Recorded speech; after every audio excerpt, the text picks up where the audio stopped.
Hello and welcome to the CBB SuperShow. Sorry about the delay. I was playing around with some different backgrounds and music and things, and I'm just, without a producer, I'm only one man. Damn it! I just kind of mess around. So I'm going to be covering a few slates here, and I wanted to find a Be Right Back screen, but I don't think I did it right. But we'll find out. Anyways, I am your host, Walter Waddell, a.k.a. Dub Deuces 85, and I am coming to you solo here, going to cover the conference tournament slate of champions. We have a early slate on DraftKings after somewhat of a disappointing slate today in terms of size. We're going to have 5 games there. I'm going to break it into 2 halves. So I'm going to cover that first part, those 5 games in the early slate. And then we're going to take a mid-show break for about 2 to 3 minutes, kind of a mid-roll thing there for podcast purposes, because we are doing this in podcast form as well. And then I'm going to cover the rest of the slate, which is 11 games for the main. There was some salary stuff still waiting to come out as games were determined. I don't know if they've got the Virginia versus Louisville game added just yet. So my hope is that by the time we move on to that slate, they will have that out of reservation only mode. There's a chance they might not. And if that's the case, this show will just be dedicated to the early slate only. I will give you my thoughts on the games. I just won't have the pricing to have in front of me and give you that information. We do have the Mania qualifiers wrapping up here. There is a 250 and a 95 if you're still chasing those. A very brutal situation for me. On Saturday, I had a real shot at taking the queue down. I had messed around and faultily switched off Reese Beekman, which was no fun for anyone, mostly me, and ended up losing that queue by just a few, 0.25. Today, there was an issue. We got Josh Pastnard. He did not start Jordan Usher or Michael Devo because they missed curfew, out partying, I suspect. So they didn't start, and I got spooked, and I came off Usher, and of course I'm the bus rider for the fan club of Jordan Usher. I had actually my last 3 Miles Kelly, Jordan Usher, and Jared West, who I had been kind of hyping all day as the premier value simply for minutes. I certainly didn't expect him to put up 35, but I knew he'd be on the floor for 30 minutes. And that was the nut trio. Unfortunately, I got spooked and swapped to Malik Williams, who did fine, young KD, Sidney Curry, who I didn't like at all. Curry being popular chalk, and I just did not like him in this spot. I mean, the matchup was fine, but it just felt like a really poor spot to eat chalk, and it ended up being pretty bad. He didn't do well, and I swapped to him, and wouldn't you know it, another bridesmaid in the queue. So that's okay. We're on a mission to get another seat here and at FTN, and we're going to do so. We have a couple more chances, so we won't be held back much longer. Starting to get into a nice rhythm. We're doing quite well with our bets. Kutri's killing it. PrizePicks, Stills is killing it. And DFS has been really, really high at FTN as well. So if you're not a member already, I would highly encourage you for the rest of the conference tournaments and the big dance, as well as NIT, CBI, CIT, DFS. We will cover all of those tournaments from a betting perspective and a DFS perspective. Get over to ftndaily.com. Use my code that's thrown there at the bottom, DUB, BUB.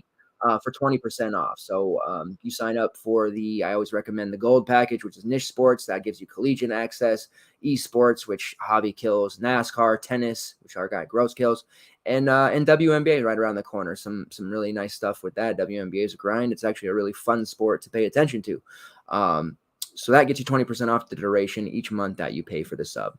Discord access is absolutely phenomenal. In all sports, we post starting lineups, late scratches. If there's any, late breaking news, that is in the Discord for all sports, not just college, but extremely beneficial for the college stuff. So that is my spiel about that. As I mentioned, I'm starting to get our show over in podcast form as well. So if you can't watch the next day or whatever, and you're traveling or you're at work and you don't have the benefit of being able to watch your phone, but you can have headphones in and do your job while listening in. That's what we want to get to. So we will start having the show not only visually on YouTube, but on a podcasting platform as well. So lots of good stuff going on with the tournament. I do have plans for many, many shows. I will be doing a Selection Sunday show where I'll have a bunch of people hanging out with me. We'll just talk about matches as they're announced, kind of a cool thing we did last year at my old site. Also, we'll have shows, to break down the Tuesday NIT/play-in slate, which is the following Tuesday. And then, of course, a show on Wednesday for that first round. And Monday night will be kind of our initial thoughts for the matchups, kind of maybe not a deep dive, but just our initial, hey, this is a really good spot. And then as pricing, we start to delve deeper. We'll kind of on Wednesday night break into that first round, of Thursday, and then Thursday night break into the Friday. I would highly recommend that you take the first Thursday and Friday off and just watch basketball all day long. Working those days is no fun. Trust me, if at all possible, send the kids to their grandma, send the wife to the spa, and call out of work. Trust me on this. All right. If you're watching live, thank you, or on demand, either way, please smash the like button. It helps me tremendously and FTN Network in itself grow. We're also going to encourage you to interact with me throughout the show if you're watching live. Feel free to ask questions, give me some, hey, this or that. Maybe tell me, hey, did you hear about this? Hey, my dog had puppies, whatever interactions you want to do, I'm happy to discuss with you because this, I always used to say this a lot on Blog Talk, but the show is just as much yours that is mine. I want to create a very big community where everybody in CBB and CFB, when it comes around the corner, can kind of chat and help each other out and make money. So that's where I'm at with that. We'll dive into the first slate here, which is the 5-game early slate, locking at 9 a.m.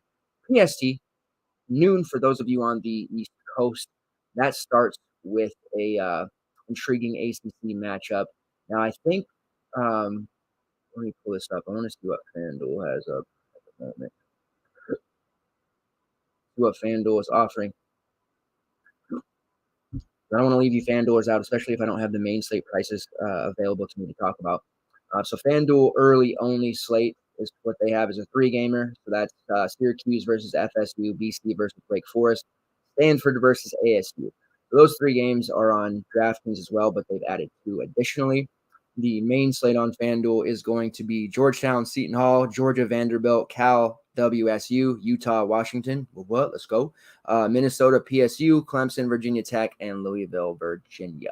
So pretty similar. I think it's actually almost identical to what DraftKings is going to be offering, right? Except we have a 5-gamer for early. So delving into that first game, we have Syracuse versus FSU. And you guys know last time Syracuse was on the slate, I spent a significant amount of time, well, not necessarily significant. It was a condensed version of the last time Miami and Syracuse played. Mike here. And Jordan Miller was a guy that we had identified playing about 75 to 80% of the high post. And it's always harped upon zone defense. You need outside shooters, 3-point shooters, kill the zone. That's pretty standard at this point, but you don't always have people talking about that valuable high post spot, and basically you're quarterbacking at the free throw line, right? So these guys get an entry pass there, they turn, they've got the defense collapse on them, they've got a 3-point shooter over here, maybe they got somebody in the low block they can pass to, quick cut for a layup, they turn, the defense sags off of them, they've got a wide open jumper. There's assist opportunities, rebounding opportunities from that spot, easy bucket opportunities, just a lot of things that you can do from that spot. And Jordan Miller, who had a pretty quiet first half, Larinaga scared the hell out of me and a lot of you by playing Miller only like 5 minutes in the first 15. And I suddenly was very, very scared about that option. I complained. It was I went vintage tilt to win. Those who have been with me for years know the tilt to win process. And I went vintage and complained on Twitter. And suddenly Miller just kind of awoke. He awoke the beast. And man, he just smoked. Pretty sure that was a career game for him. Can't confirm. Definitely his best game of the season. But he just torched Syracuse to the tune of 25 points. 10 of 13 from the field, a lot of easy, bunnies. He didn't take any threes like you think against the zone, but he didn't need to. 13 rebounds, a block, 2 steals, and an assist. So he didn't really even have to dime. You'd think he'd get some assists from that spot, but no. He just did it all himself and got a lot of putbacks. And he did exactly what you would expect from that spot there at a 6'7", under 200-pound kid running the high post to perfection. So we need to figure out on the FSU side who's going to be running that high post, because that is the valuable spot we want against this sorry-ass Syracuse defense. Pulling up some numbers here on the first part. Odds are just starting to roll out. I don't have odds for all of them. I do have for this game, I have the Seminoles -1.5, a total of 146.5, Syracuse 155th tempo ranking, FSU 130th. So these two teams, when they played twice already. Both were losses for Cuse, at home 61-60 against Florida State, and then 2 games before that on the road, a 65-64 loss. So both 1-point losses. It is worth noting that during this time, Florida State had their full roster available, mostly. Caleb Mills was playing. Anthony Polite was playing. Malik Osborne was playing. Naheem McLeod was playing. Cameron Fletcher was playing. So we have all those guys, and as far as the first game I got through on that, the high post was manned a lot by Malik Osborne, who did play 32 minutes. It was kind of a meh game. He had 7 and 8. And then also we saw John Butler play a little bit of it. And off the bench, it was mostly Matthew Cleveland operating in the high post. So a lot of different positions there for the Florida State guys. We know Coach Leonard Hamilton is pulling guys off the street at times with the big rotations that he likes. We know Malik Osborne's going to be out. We know Cameron Fletcher is going to be out. We know Naheem McLeod is going to be out. So those 3 are out. Caleb Mills did return last game, but then when you know it, he got hurt again right before that last game ended. So now Mills has another questionable tag for an injury that sounds like is different than what he was already dealing with, which is really no good. In that NC State game, he played just the 18 minutes, but he was very efficient. 19 points, 3 rebounds, 2 assists, 7 of 8 from the field, 5 of 5 at the foul line. He's only 4.8K. Definitely somebody you would want to use if he started, no brainer. But even if he doesn't start and comes off the bench, similar to a manner in which TJ Bickerstaff played today for BC, where he wasn't, a super amazing player or anything, but he did almost make 4X, had 15 fantasy points, had 4-2, and was pretty productive when on the floor. So if Mills is guaranteed in, or we have him warming up and it says, hey, he's not starting, but he's available, I think we probably want to use him at 4.8 because he's typically been a guy in the upper 6K, right? Luckily for us, that is one of the first games on the slate. As these games go in conference, we have Pac-12, Big East, what am I talking about? And ACC on this particular slate. So like today, games they were all ACC bled into each other.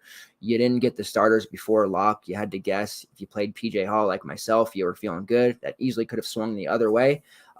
So with these FSU game bleeding into BC, Wake Forest, if somebody was late scratch, you'd be hosed. What's nice is we have some other conferences, though. So we have this FSU game first. We'll have all the news we need. It'll bleed into the Wake Forest game, but I don't expect anything, crazy there. You never know, knock on wood, right? Jordan Usher and Michael Devo not starting tonight was a shock to us all. And then you got the Pac-12 and the Big East game. So we've got some little more clarity with this early slate. I don't mind playing this one kind of heavy, actually. So depending on that Mills news, he's certainly a guy that we want to be using in all formats.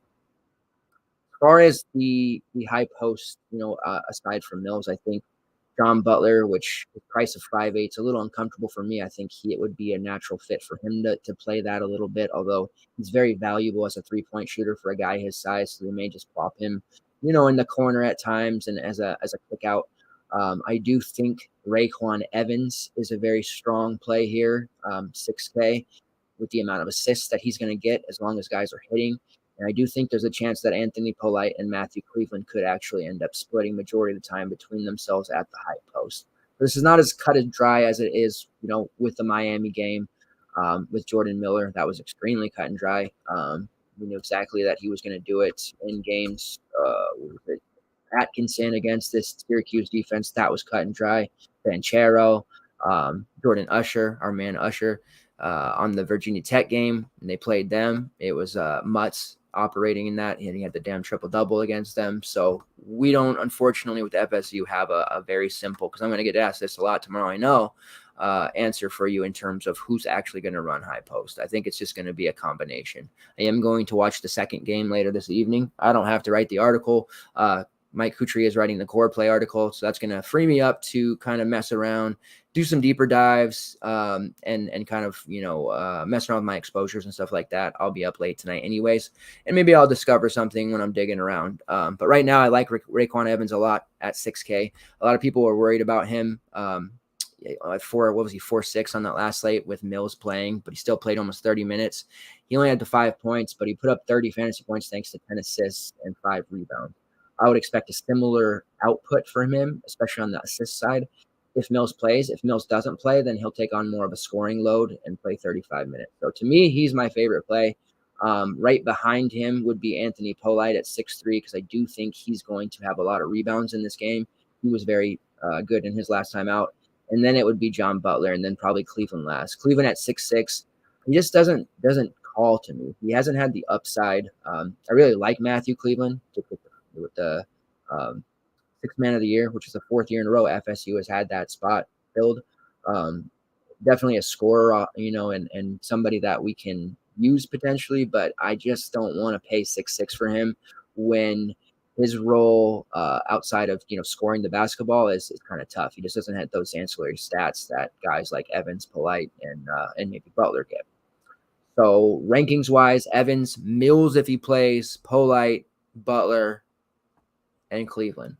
And then Jalen Worley is definitely in play as well. He's not getting the minutes if Mills plays, but he's super efficient. He had a fantasy point per minute last game against NC State. I don't know that we can count on that, but at 4.2, he's cheap enough. Even if he only plays 18 to 20 minutes against this particular defense, he could certainly pay off. So this morning slate is certainly feeling like a little bit of an FSU stack with, Evans and Polite taking that Jordan Miller role.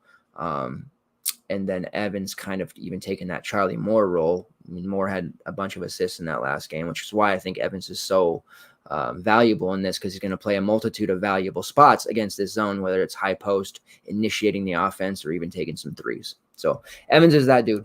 For Syracuse, it's a little bit tougher. Their pricing is high.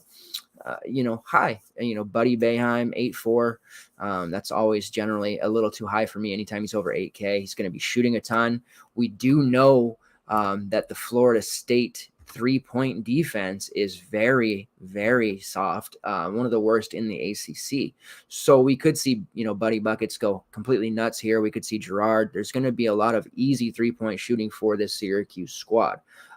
When they faced each other earlier, pulling up, let's see, 76-71 game. In that one, Buddy had 18 on 2 of 6 3-point shooting.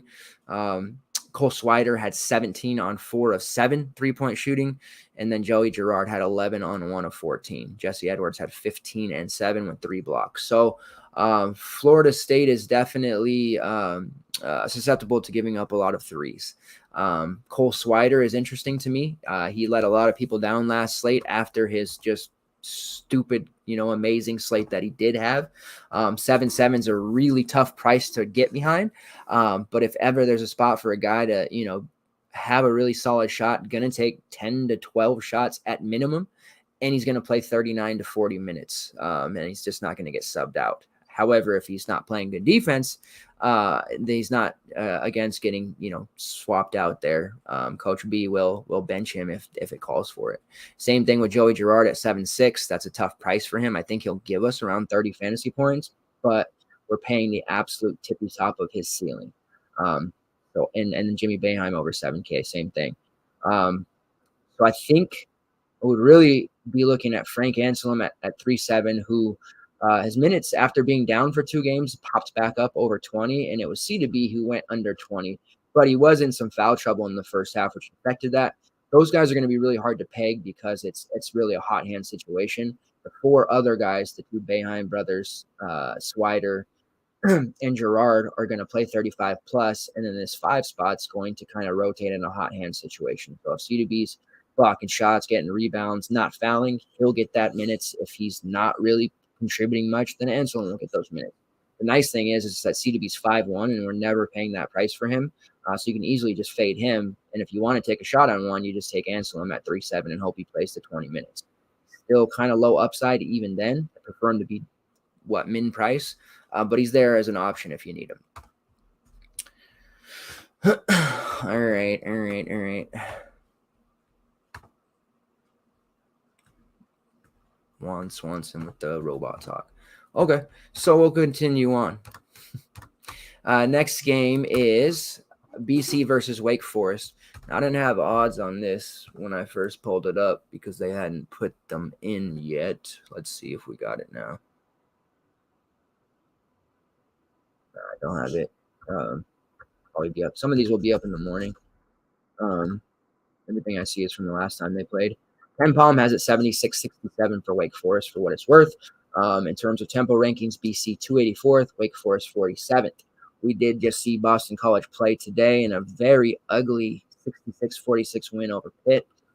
DeMar Langford, really nice game for him, 12-5-4. Maul, a lot of us had him. Pretty nice first half. He had like 15.5 fantasy points. Feeling pretty damn good about him getting 30. Somehow it finished with 20, and that was just brutality on his part. So it's tough to really get behind him. Quentin Post and James Carnick looked good. TJ Bickerstaff had just about a fantasy point per minute. So in 15 minutes, he put out just under 15 fantasy points. So I'm kind of somewhat interested in him to a degree. Price is only 4.5. Value is going to be kind of spotty anyways. If he can start pushing towards that 20-minute mark, he's very much in play as somebody that, we can look at. Last time against Wake Forest, he played 32 minutes and had 24 fantasy points, 7 points, 8 boards, and 4 assists. Kid can play. Just missed some games. Not like he can't. And Wake Forest, their front court is pretty tough, but they've given up some good fantasy points. As far as pricing goes, Maul is 7.4, so I think we're jumping off there after he was 6'9" today. He is the most likely to bounce back from a bad game like today. He'll have to have the ball in his hands a lot more, controlling against this Wake Forest defense, as opposed to like Jaden Zachary, who I feel like the moment might be a little bit too much for him. We've seen his turnovers spike the last few games. He's a young kid, and I just think that you're going to want to rely on, DeMar and Mackay and your veterans here as opposed to Zachary. Obviously, he'll be on the floor, but I don't know. Today, it looked like he was a little bit too out of control for me. As far as the bigs go, you got Quentin Post, 5'9". He's a very tough guard. You saw today Hughley on the Pittsburgh side was having to step out and guard Post at the three-point line, and he did not like that. Hughley was really, about shot blocking and trying to rebound down low. So he's trying to step out and guard a guy like Post, who is capable three-point shooter. He was getting wasted out there. So that's an added element that Post gives. I don't think that's a problem for a guy like Jake LaRavia to step out and guard. He's a big shot blocker, rebounder, and he's a capable defender even out there. So it really would just have to do with the fact that if Post has got the LaRavia assignment or if he has Dallas Walton. If he's being guarded by Dallas Walton, the 7-footer, we could see Post actually have a pretty solid game, similar to the way he had when Hughley was guarding him. Post's overall game was pretty meh, but whenever he was guarded by Hughley, he hit 2 threes, a mid-range jumper, and had 4 rebounds on him. So we could see him have a nice GPP-like game if Walton draws the assignment. I think that'll probably be how it goes. And then maybe LaRavia on Karnick. I will have to dig in and see that one as well and watch a condensed version to see how some matchups roll out. But if you're running multiple lineups, I definitely think that Quentin Post at 5'9" is a guy that will go overlooked and has upside here. On the Wake Forest side, the reigning ACC Player of the Year, Alondus Williams, and the Coach of the Year, Forbes. A lot of Duke fans and UNC fans clearly not happy. Duke fans thought Coach K should have Coach of the Year. UNC fans, who are a crazy bunch, thought Baycott should have had Player of the Year. And maybe they had a strong case for Baycott. He had a really nice year. You average a double-double. Like, yeah, I get it. But Alondus, I just think he had to win it because the kid went from being a 6-point game scorer for his career, 2 rebounds, 2 assists, to coming over to the ACC and averaging almost 27 and 5. Like, yeah, he should probably have won the ACC Player of the Year. So I got no problem with that. 9-4, you're always paying a premium for him. BC's coming into it, already having played a game. There's always this question during conference tournaments. Hey, this guy, this team's played 2 games in 2 days. Are they going to be tired? Generally, I don't worry about that too often When it gets to like 3 or 4, then yeah, it seems, these teams like the Luke Recker. I don't know how many of you are watching me that are as old as I am. The Luke Recker Iowa team, I think it was Iowa, right? Yeah, that made that glorious 3-game and 3-day run and finally fizzled out in the final because he was gassed out. So I typically don't worry about that too much, especially not after one game. If BC beats Wake Forest, then tomorrow we'll talk about a different type of standpoint for that in their legs. So Alondus, if you need him, Laravia at 8.6, if you want to take that savings, that is a pretty solid price for him overall when you consider how many minutes he's going to play and his actual rates. Those are the two premium options on this team. I think you want one for sure. As far as how your build's going to go and what you have salary for. Run down the rates real quick. Alondus is playing 84% of the minutes for the Demon Deacons, has a 31% usage rate, 28.8% shot rate, 31.8% assist rate. He's drawing over 5.5 fouls per 40, shooting 30% from long range. Not necessarily known as a long range threat, but he has attempted 131 and made 39. Jake Laravia is playing 79% of the minutes. His offensive rating is the highest on the team. He's a top 75, gets a lot of good looks and bunnies. Usually when you see a high offensive rating, that means it's a big man or a wing who is taking a lot of shots from inside the paint. He does have an offensive rebounding rate of 8.1%, an assist rate just under 20%, a block rate of 2.8%, and a steal rate of 2.7. He is drawing 4.8 fouls per 40, making 40% of his triples on 63 attempts. And when he gets to the foul line, he is making 80% of those. So he's not a hack a Shaq. I think right now I like the price of Laravia, but I think I trust Alondus more. I haven't tried to put a lineup together just yet. Had a pretty decent sweat earlier, so I was paying attention to that. And then I got home from work and I forgot my charging cord for my computer. So I had to run to work and come back. So didn't have time to build a lineup just yet. If you have that 9-4, if you can afford it, I think Alondus is definitely a guy that can punish BC a little bit. They like to gamble, and I could just see him, tear them up. As far as Laravia goes, he's kind of maybe more of the GPP option off of what I suspect will be a higher owned Alondus. In the previous game, Alondus had 41 fantasy points, 27-7. And then Laravia against the same team, he had 40 as well, 11-2 with 6 blocks. So he blocked a lot of shots. Both put up 40. Maybe a good pairing partners for each other, but BC's front court tends to be pretty good. So they're not elite by any means, but they do gobble up rebounds, which I think would be the determining factor for if I'm going to play Williams or Laravia. I love my man, Damari Monsanto. I think he's going to be a big-time stud next season.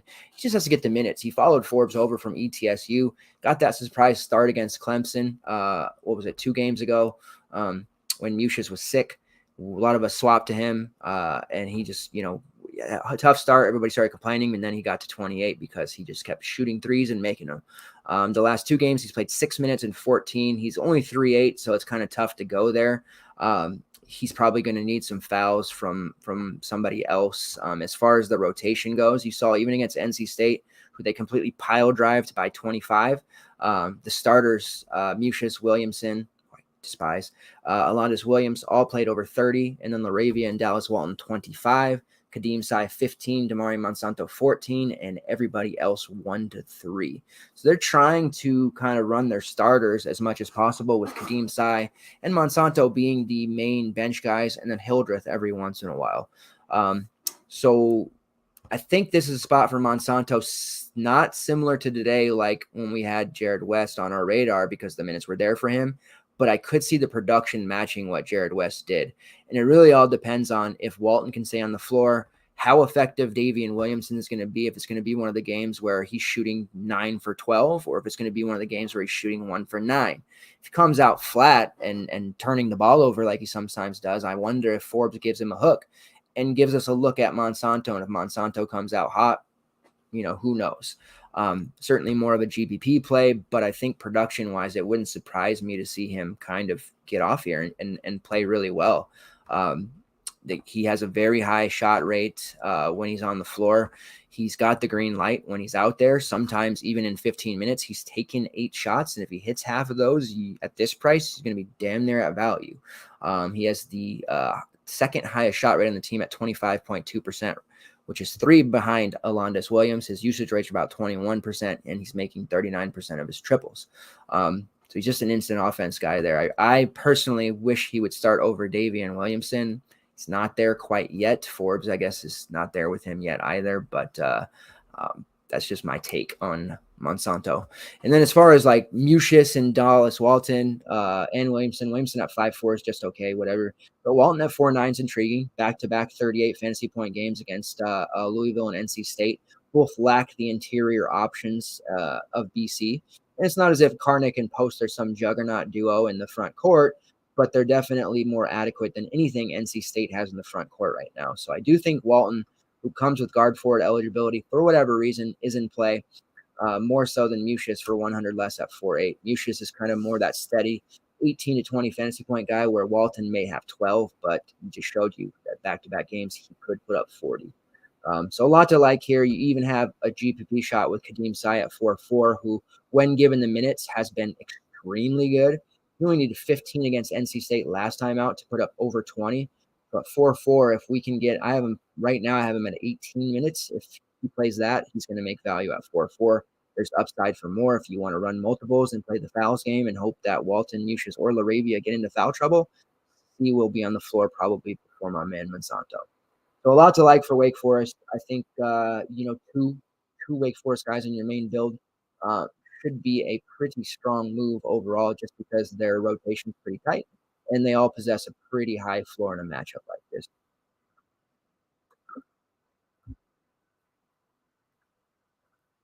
You read Corey's Gym. Corey in the house. That's my guy. And there's Rob Bedarku, my boy. He's an Illinois fan. Our Hogs made a 4-game in 4 days SEC title win in 2000. Well, that's great, Corey. 2000. That's they had this guy named Corliss Williamson once. I know that brings you down to memory lane. I don't even think you were born yet, but yeah, Corey's a long-time ARC fan. Every time somebody hits the portal, I get a DM from my guy saying he's going to look great in an Arkansas jersey. So always fun talking to my guy, Corey. Love to have you on sometime, Corey. I see you over on Facebook on that Arkansas channel a while back doing some sports talk about the transfer portal. So, you trying to get on and do a show with your guy, man, anytime, just let me know. All right, moving on, Stanford versus ASU. This is where we get into the Pac-12 portion of the slate.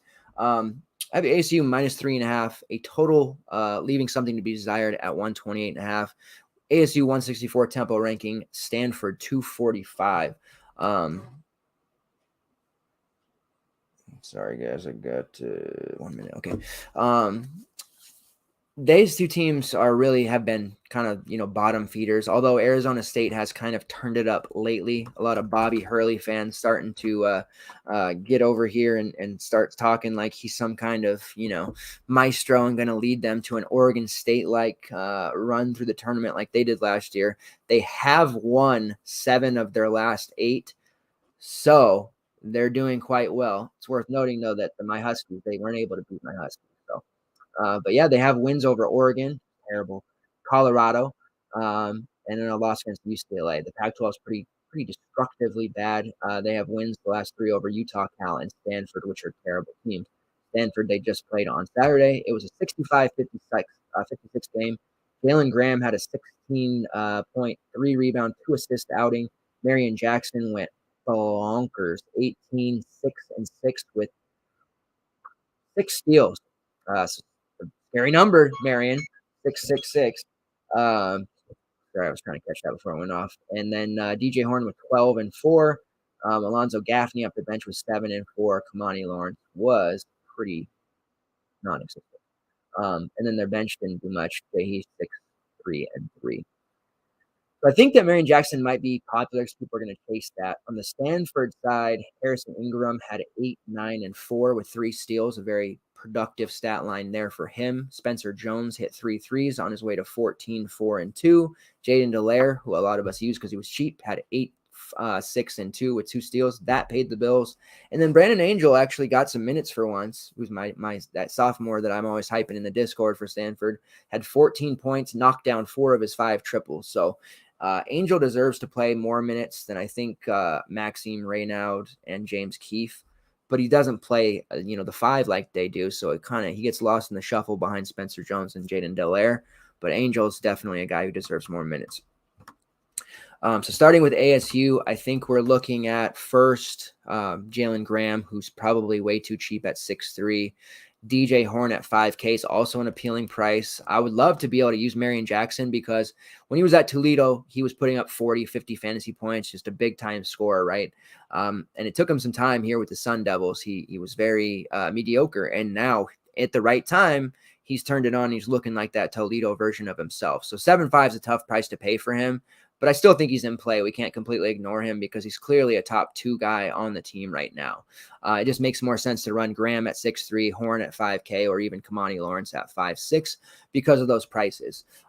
In these conference tournaments, we're going to see rotations be a lot, tighter, a little more snug. And with Horn at 5K, if he's going to play 32 to 35 minutes, that's just a really kind of close to a no-brainer type play. And then Jay Heath off the bench playing about, 28 to 30 as well. So I'm certainly in on some of these ASU guys, as much as I hate to say it. Horn may end up being popular, so a pivot to Heath at 5'5" could make some sense. But Graham at 6'3" is definitely a core lock type of play. The only issue I have with using bigs against Stanford is the fact that Stanford is one of the best on paper rebounding teams in the Pac-12.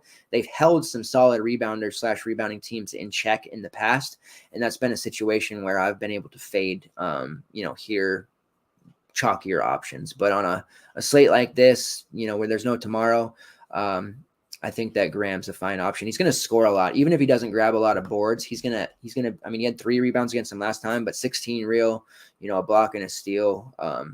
Definitely don't want to see him get 6 turnovers again like he did, but he can pay it off even if he's not rebounding. As far as rates go, top usage rate on the team, Marion Jackson at 24.5, Jalen Graham at 26. Jalen Graham's shot rate is 25%, DJ Horn 25.1. That's why we like DJ Horn. Jay Heath is shooting 41% from long range. Stanford's 3-point defense has been kind of top tier to start the season. It's fizzled out since. So I'm not trying to stack ASU necessarily, but they have a great matchup on paper because Stanford's been terrible. I think the kids haven't quite quit on them, but there's just this roster is really weird. Jayden Delaire at 4'6" is your value option. We used him in the same matchup already. I think I'll be going right back to him as a starter that I expect to play fairly decent minutes. Anywhere from, assuming he doesn't get into foul trouble, because that is something that Delaire will have happen, anywhere from 24 to 30 minutes is where I would place him. So 4'6", that's just a really strong price for what he's going to give you in terms of, scoring, secondary stats such as rebounding, maybe a block and a steal, stuff like that. He does have the highest usage rate on the team, believe it or not, at 25.8%. and the highest shot rate at 24.7%. He's also drawing almost 6 fouls per 40. So Delaire is your value option there. If you think that the minutes will continue to happen off the bench for Maxime Reynaud, who is kind of a big that they've been using a little bit more than James Keefe, 3.8 for him if he gets around 22 minutes, maybe even less, 19. He's definitely overvalued. Spencer Jones at 5'5" is intriguing because he's going to be firing a lot of shots. And then Mike O'Connell initiating the offense at just 4.4. So for him, he's going to be playing, big minutes, somewhere between 30 to 35. He hasn't been a big fantasy point producer, but at 4.4 in this particular matchup, I think he's fine to use.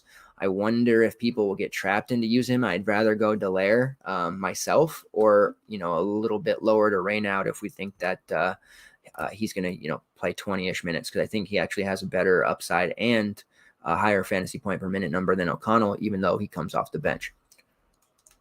And then at 3.4, you have my guy, Brandon Angel. Unfortunately, he's not starting and he doesn't get the minutes, so you can't really use him in anything other than GPP, but he is a quality shooter. He does have steals upside, and he's just the type of guy that he can just get there without, you noticing it. All of a sudden, you look at the box score and he's suddenly at 18 fantasy points. So don't sleep completely on him, but he's definitely an alt team type of play.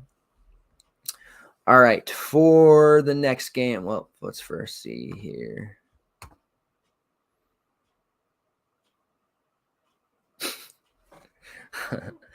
Corey's cracking me up. All right, so yeah, next game, Butler versus Xavier. I'm not exactly thrilled about this one. We have Xavier minus 5.5, an over-under of 131. Xavier 115 tempo ranking, Butler 338.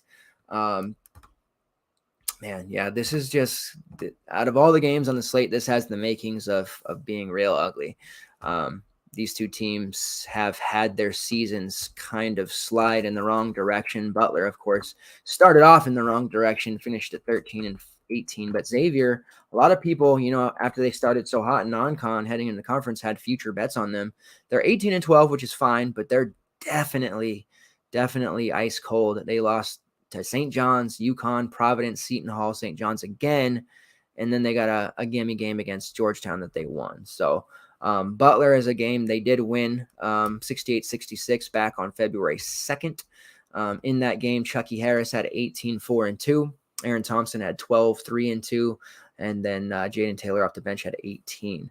For the Xavier side, Zach Fremantle tore them up with 23-4. Jack Nunge had 6, 7, and 5 blocks. And then it was a lot of 7 to 8 point scores. Nothing really that exciting. And I have a feeling that it could turn out that way again. But on Butler's side, we have some value here, right? So we have starting point guard Aaron Thompson at 4.7.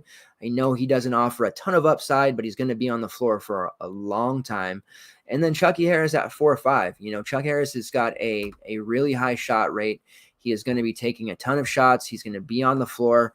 If he can take 9-10 shots like we expect and hit anywhere close to his 40% average, he should be able to pay off that 4 or 5 price tag. And this is the tournament, right? So this is just kind of suits his play style, and Harris, who became so hot towards the end of last year, if he can just kind of get back to that. He looked really good in that blowout loss to Villanova, hit 7 of 13, 19, 2-2, 27 fantasy points. I was kicking myself for not having him there, but it's against Villanova, so I can't play the hindsight game there. But 4 or 5 is simply too cheap for him. Bo Hodges, 7K. That's the price he should be. He is the most reliable at this point Butler player.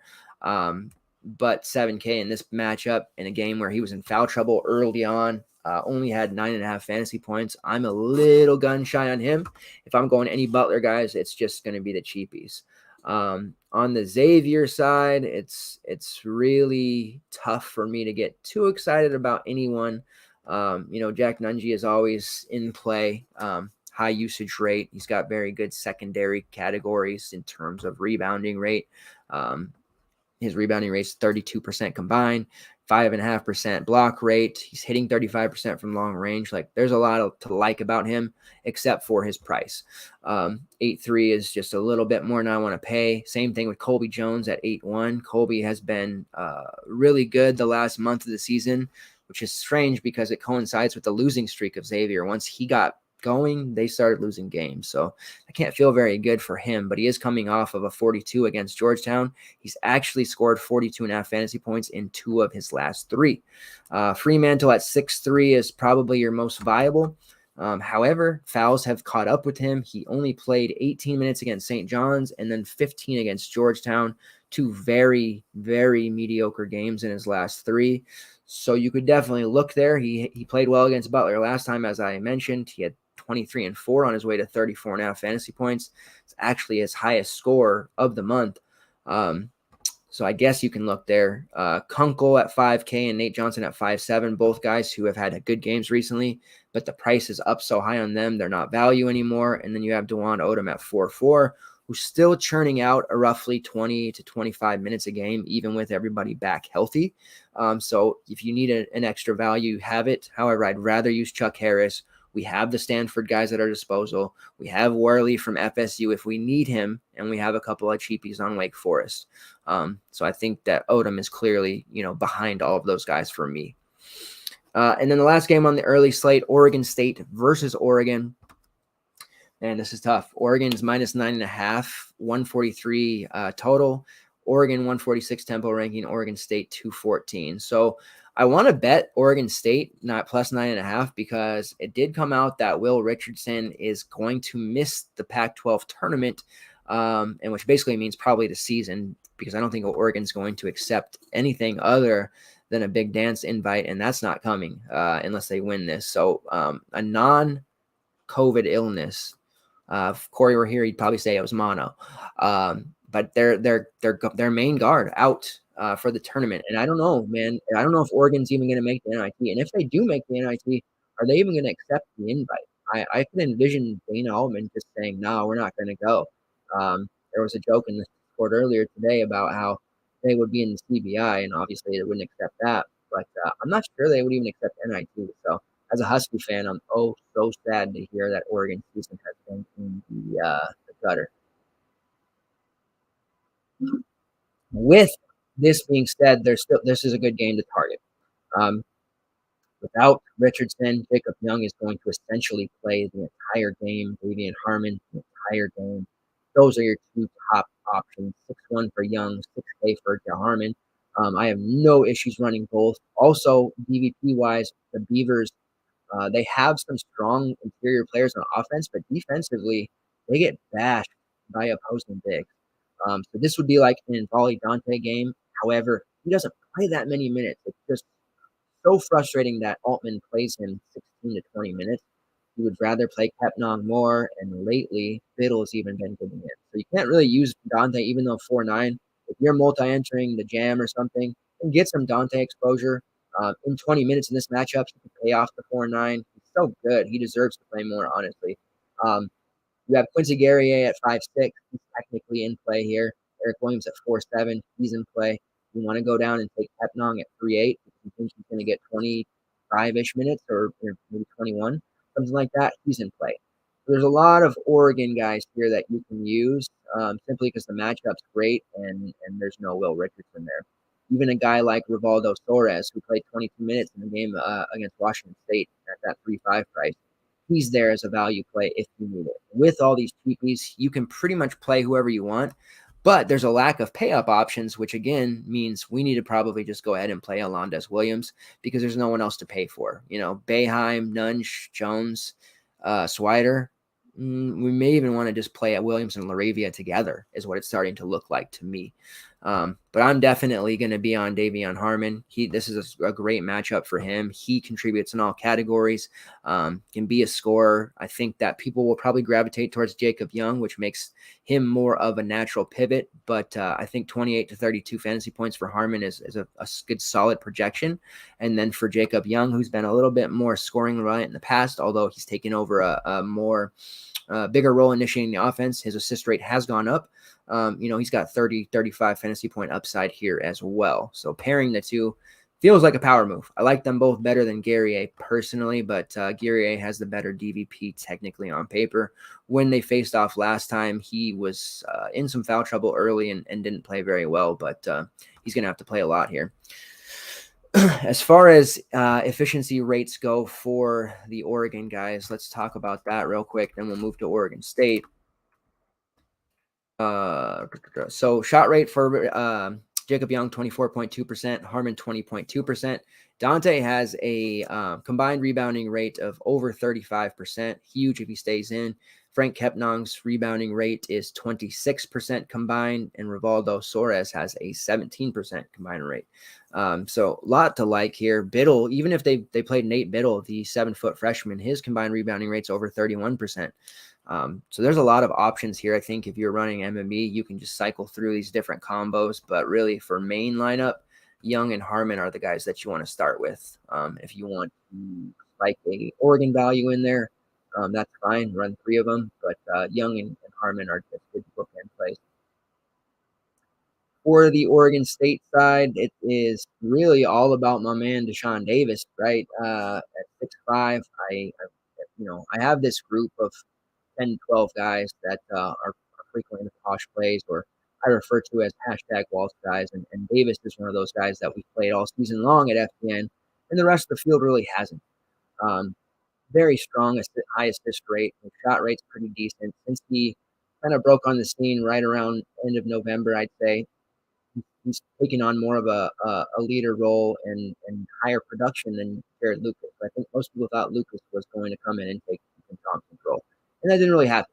Deshaun Davis, usage rate 23%, and assist rate top 20 in the country at 35%, steal rate of 2.5%, and yeah, he just gets it done, man. He's a double-double machine, and I like him here without Will Richardson on him.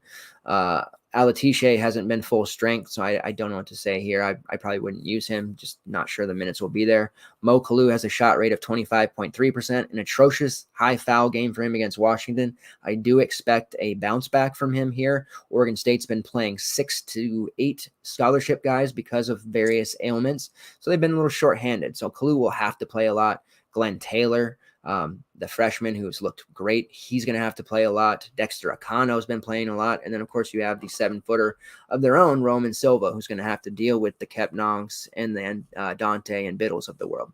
Silva has a 13% offensive rebounding rate, a 4% block rate.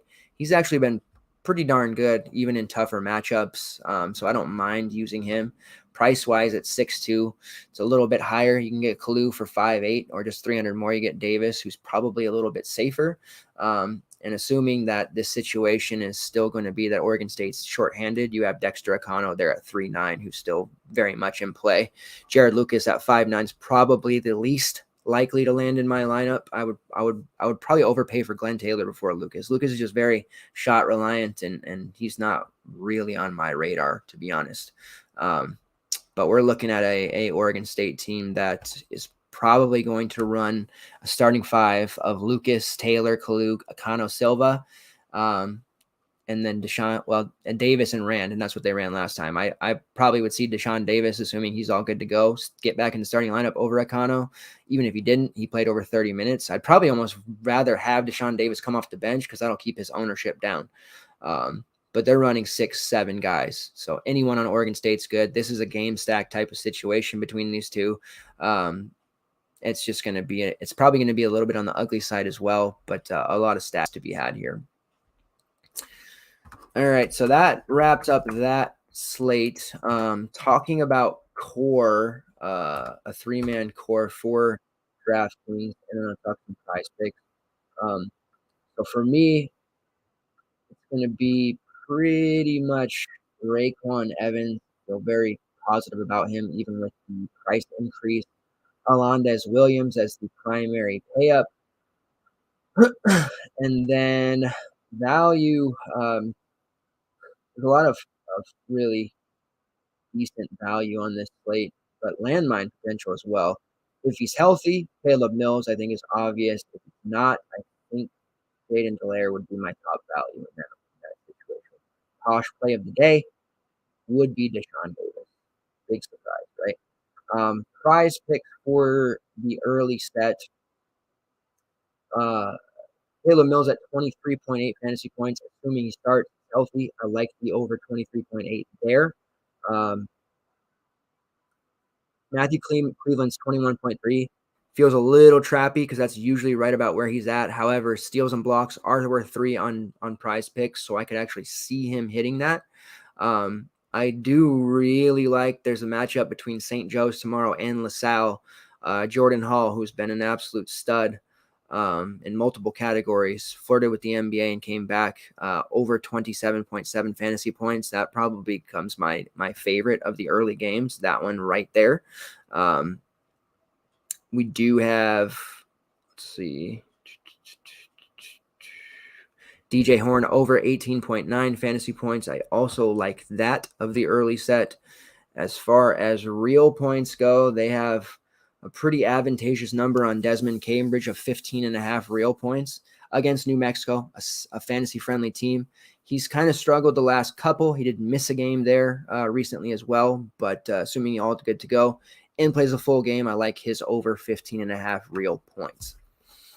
So short and sweet there. I am going to take a quick break because like I said, I don't think the prices are up for the main slate, but I do want to talk about the main slate. So give me a minute to just 2 minutes, kind of prepare for that, take a second, use the restroom, and then you guys hang out with me for just that 3 minutes. I'll be back to talk about the main slate. And I tried to do a banner, but like I said, I don't think it worked. So I'm going to leave you with this screen and some music, and I'll be right back.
All right. Sorry about the delay there. Just take care of something real quick.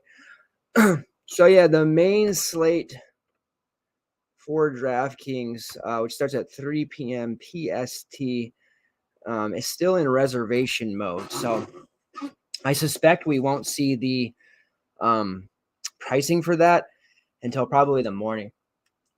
So what I'm going to do is run through the game, odds, tempo rankings, highlight a few players from each that I like, and then you guys can use that information to apply it to pricing. So, Ole Miss versus Missouri, first game on that main slate. Ole Miss -3, 130.5 to over under. Missouri 270 the tempo ranking, Ole Miss 281. Kind of a game where I don't feel too appealed or too drawn to. They did face each other a while back. It was a 74-68 win in favor of Missouri. In that game, Matthew Morrell, who's been pretty hot lately, had 15 and 2. Luis Rodriguez had 12 and 10 on the Missouri side. Kobe Brown had 13, 6 and 5. Strong game for him. Javon Pickett had 14, 5 and 3 steals. DeJuan Gordon had 13 and 4. Not really a game that I suspect I'm going to want too much exposure to. Right now, Matthew Morrell has been red hot. 15 real against Vanderbilt, 25 against Kentucky, and 20 against Texas A&M. Doesn't have a lot of secondary stats, but he's been scoring a lot since he came back from that game he missed against Georgia. The minutes have been there, and he's kind of taken on more of a kind of alpha role. So he's probably your best overall play, but he's going to be priced up. The value has been on this team, Jermaine Brakefield, Ty Fagan, maybe a little Austin Crowley. So you do have some cheaper options. I suspect will continue to be cheap. But there's just so many good matchups on this slate that I don't want to get too stuck into a game like this that should be pretty, low scoring. Ken Palm has it 68, 65, mid-60s. Colby Brown, he was a really good DFS option for us in the middle part of the season. Has strong rates, 23% usage, 22% shot, 28% combined rebounding rate, and a 3.5% block rate. As far as Ole Miss goes, they do get a fairly high number of their shots blocked. They do turn it over at a high rate. So there's upside for these Missouri guys to get those valuable steals, blocks, type of stats, stocks, as you NBA guys call them. So Kobe Brown's really the only guy as far as a GBP type of play that's going to have the upside that you need on a slate that I suspect is going to be really high scoring because there's so many good games on this one. So I don't want to blow out PMR too much on this unless the slate, when it drops, we see like Ronnie DeGray at 3-2 or something crazy, that I'd be all over. I'm probably going to be glossing over that one. Starting into the more fantasy-friendly breakdowns, Nebraska versus Northwestern. Have Northwestern -4.5, a 144 total. Nebraska 18th in tempo ranking, Northwestern 142. Nebraska is playing to win. The mayor, don't count the mayor out, especially you, Corey.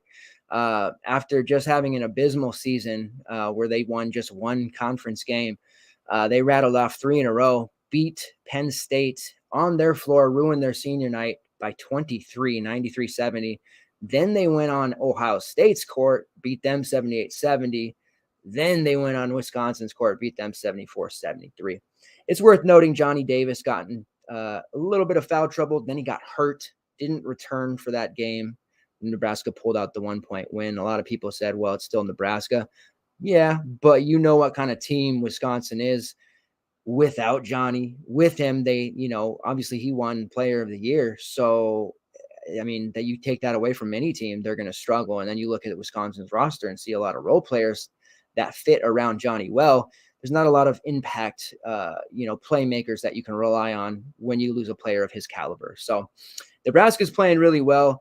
They got shelled by Northwestern 87-63 on their home floor. Then they went to their house and lost 77-65. But this is a new mayor. This is a new Nebraska team. They against Wisconsin, Bryce McGowan's was out. Alonzo Verge had 26, 5 and 6. Expect Verge to play big minutes and carry a lot of the usage in this matchup against Northwestern if Bryce is out. I actually really like the way Nebraska's ball movement looked without Bryce. Obviously, they're a better scoring team with him, but sometimes when he gets the ball movement kind of dies because he's, hunting shots. And that happens a lot with younger players. Not that it's necessarily a bad thing, but it definitely hurts overall ball movement. CJ Wilcher was the big winner. He started over Bryce when he was out. He played 37 minutes, had 10 points, 1 rebound. Not a great stat line in the 37 minutes, but the fact that he was on the floor, his price has generally been between 3.5 and 4K. I don't mind using him here against Northwestern, depending on if that price stays the same.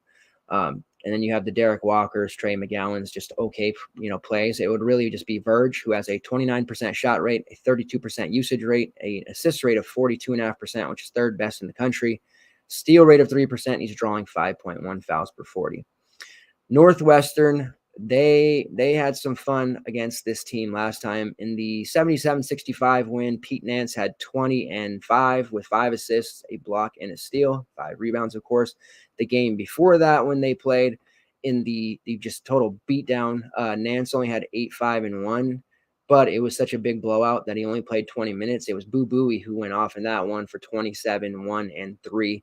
Chase Audich also had 16 and 4. So the blowout game really ruined, DFS for everyone not named Boo Buie. But the game that was closer, when Nance really took care of business, Audich looked good with 15, 5, and 4.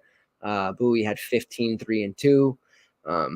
Ty Berry off the bench had 10, 3, and 1. So just a lot of good production. Even Robbie Barron, 9, 3, and 2. Assuming that Nebraska is going to be on this kick where they're going to play people competitively and they're trying hard, I think that you definitely want to consider a guy like Pete Nance. We know he's going to cost a lot. I know I'm sorry that we don't have salaries for this guy, but bear with me as I try to give you at least a game breakdown. Nance, 22% defensive rebounding rate, block rate over 5%. Just a really strong play for what Nebraska's front court defense is. And Nance, we know, can do that kind of damage. Ty Berry, I suspect, will be cheap. He's been coming into his own a little bit more. He started a lot this season, and then, ineffectiveness kind of pushed him back to the bench. But he has played 20-plus minutes in 4 straight games. He scored double-digit points in 3 of the last 4. Minnesota game was pretty abysmal for him. But before that, against Iowa, he hit 5 threes. Against Penn State, he had 11 points. Against Nebraska, same Nebraska team last time, he had 10-3 with 2 steals. So value option there, definitely, depending on, your build and whatnot. West Virginia versus Kansas State. We have K-State minus 1.5, a 138.5 over under. K-State 209 tempo ranking, West Virginia 119. It does sound like Marquise Noel will be back for Kansas State, so that is a good thing.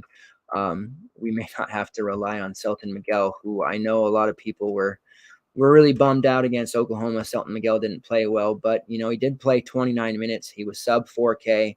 Before that, he had produced pretty well in Noel's absence. The game before that, he had 14 and 2 against a very tough Texas Tech team. So you don't want to get down on yourself too much about a play like that because he's damn near min price and the minutes were there.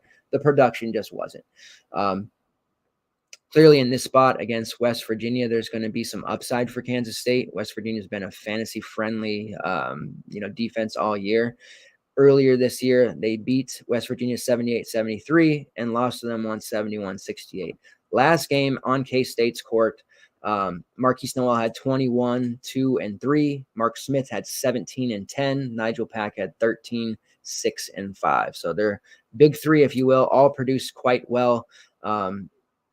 Ishmael Massoud had 13 off the bench. As far as West Virginia goes, Taz Sherman had 23 and 3. Kedrian Johnson had 15. Isaiah Cottrell had 13.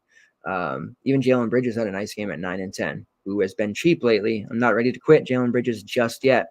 On the West Virginia side, we saw last time out, against TCU, a really good 70-64 win for them. Taz Sherman played well. Jalen Bridges actually was decent as well with 10, 5, and 1. But Kedrian Johnson is still not seeing the minutes. While he continues to start, he's dealing with an ailment. Malik Curry continues to steal and pilfer minutes from him. Last game, though, it was more of an even timeshare. So 22 minutes for Malik Curry, 18 for Kedrian. Whereas the games before that, Curry played over 30 minutes just about 29 and 28. And he had really big games where he hit over a 5X number. His price has ballooned past 5K, which makes it a little tougher with him not starting, but clearly he's taking on more of the lion's share of the minutes from Kedrian. It just wasn't quite there in that TCU game, but his usage rate in the last 4 games, 27%, 30%, 41, and 37. So when he's on the floor, he is looking to score, and he's a big-time producer for them. All right, Clemson versus Virginia Tech. I didn't have odds for that one yet because obviously Clemson just won. Shout out to PJ Hall, who was 40% owned today. Let's go. A tougher game. Ken Palm has it 69-65 for Virginia Tech. Tempo 225 for Clemson, 345 for Virginia Tech. When these two teams faced each other, which was just a couple games ago, Clemson did get a hard-fought 63-59 victory, and that was with PJ Hall only playing 13 minutes. He just came back from the injury that cost him a couple of games. In that 13 minutes, he had 12 points, 4 boards, turned it over 5 times, but 2 steals. We saw PJ today, full warm-ups, no ailments at all, just a really solid. His usage rate was 30%, 18 points, 10 rebounds, 3 assists, 4 blocks. Just a very gifted, sneaky shot blocker. And you got to really like what he does when he's on the floor. His usage rate in that Virginia Tech game where he only played 13 minutes was 64%. And I am not stuttering. You did not hear wrong. 64% usage rate in that game. That's what averaging over a fantasy point per minute looks like, guys. Comps for him right now. I don't know how many of you remember Jesse Govan from G-Town, but that's his comp right now on KenPom. So, man, PJ Hall's the dude. It's going to be tough for me to use him against Virginia Tech because they have a very strong defensive front court with Kiva Luma and obviously Justin Mutz. Not sure how he'll make it in my main lineup. I suspect his price will probably rise a little bit as well with that 40, point performance, but you can't rule him out. He's just going to be probably a lower owned option, and he just mashes, especially when he helped in just 13 minutes do some damage against Virginia Tech like that. I'm kind of out on Chase Hunter right now. He's turning the ball over. He's fouling a lot. David Collins, he's doing the same, fouls, a little over aggressive. Ben Middlebrooks, Nick Connor, Alamir Dawes, Naz Bohannon, all these kind of secondary guys that we were using sparingly while Hall and Hunter Tyson were out are, either overpriced now or not getting the usage, or they're not getting the minutes to be, fantasy relevant. So you're really going to be using PJ Hall, or you're going to be looking to Hunter Tyson, who, if Tyson remains around that 5K price point, he's certainly in play. He's going to get close to 30 minutes. He had 21 fantasy points today, and I think he's pretty close to 4X at that price, even in a matchup like this against the Hokies. For Virginia Tech, in that loss to Clemson, Naheem Aline had 17-5 with 2 steals, and Justin Mutz had 15-9-1. Kiva Luma was 7-8, just kind of ineffective overall. Hunter Couture, a non-factor, and then my boy Darius Maddox, only 5 points. So Virginia Tech, it's really, I honestly, most of the industry would probably tell you they like Aluma over Mutz. Makes sense because of the fact that Aluma's shot rate is 26.7%. His usage rate is 26.1%. Mutz 23.5% usage rate and an 18.9% shot rate. But as far as like rebounding rates go, Mutz has a 32%, right on 28% for Aluma. Assist rate, we know Mutz drops a lot of dimes. He is just like tailor-made to just crush his own. 22.8% assist rate. His block rate is 3.5%, which is really on par with Aluma. 2.5% steal rate. He shoots 35% from long range compared to Aluma's 30%. Aluma does draw more fouls, and Mutz has a higher foul rate, 3.5 to 3. But overall, I mean, Mutz just has more ways to rack up fantasy points, where Aluma will have really good scoring games and he'll put up a double-double when he can rebound. But Mutz, we've seen him flirt with a triple-double at least 3 times in the last month. We've seen him get a triple-double in the last month. And Mutz is going to be needed here against this Clemson squad. And, Clemson today, despite having their pieces, available, with Hall and Tyson, and they had a pretty decent lead on NC State.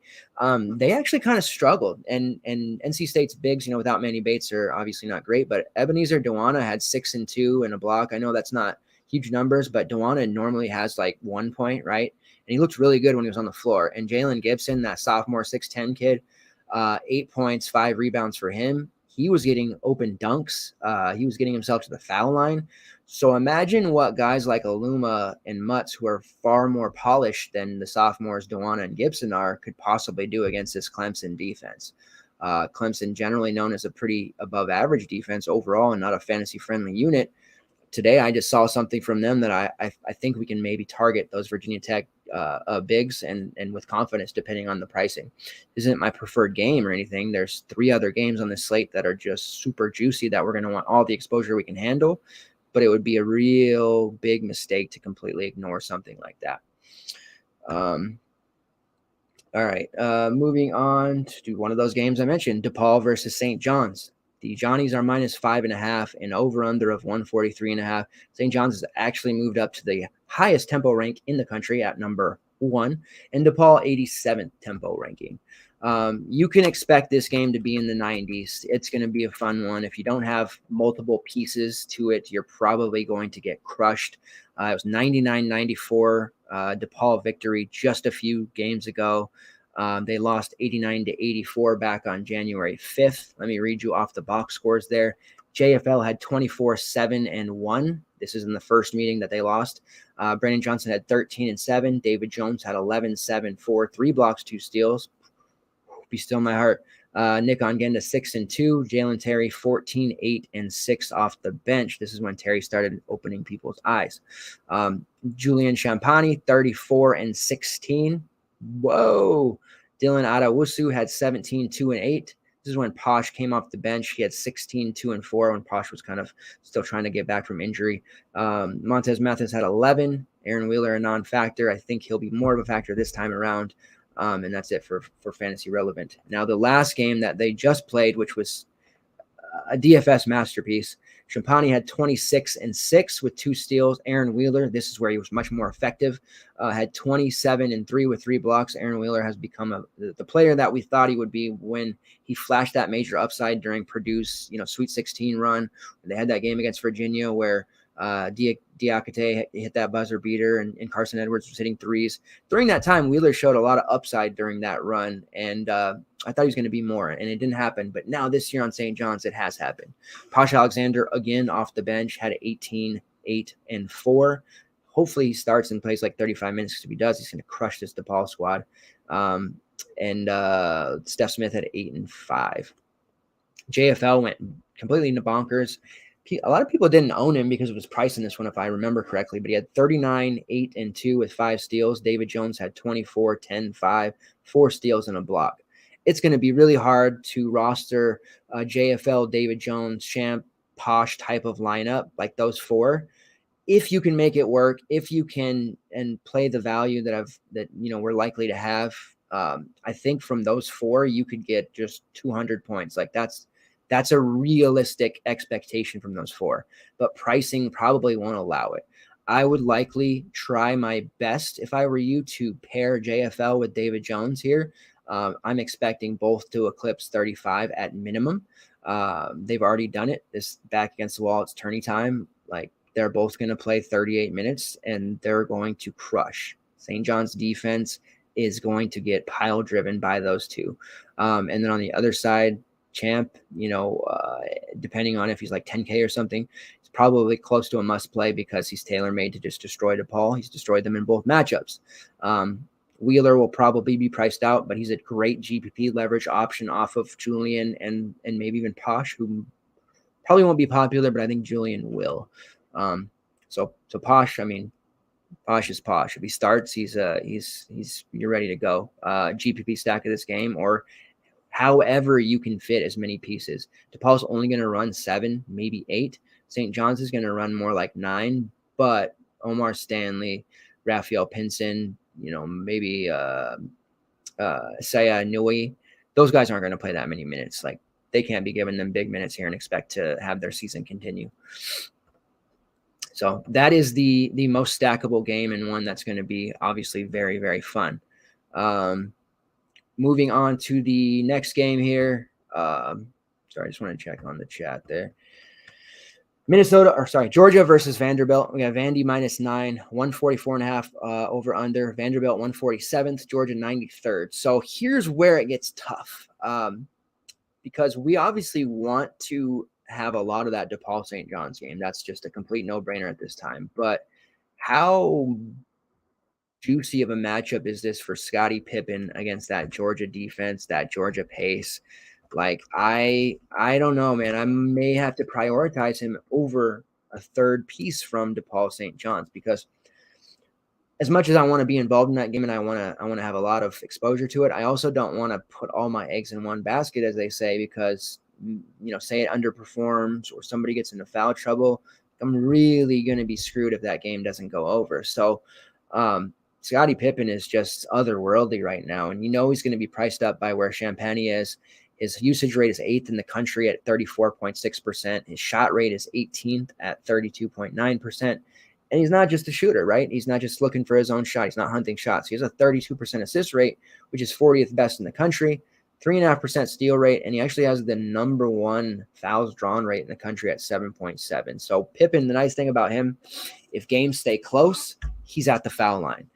If they're, because he's getting fouled at the end of the games, but he's also driving a lot. He doesn't rely on threes. He is shooting 33% from long range on 164 attempts. So that number is pretty in line with his career average, but he's just getting to the foul line at such a high rate now.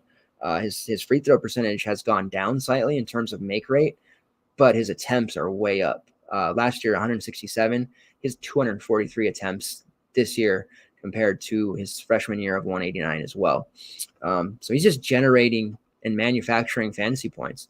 Against Georgia, the last time they played twice, January 15th, 73-66 victory, and then January 29th, an 85-77 victory.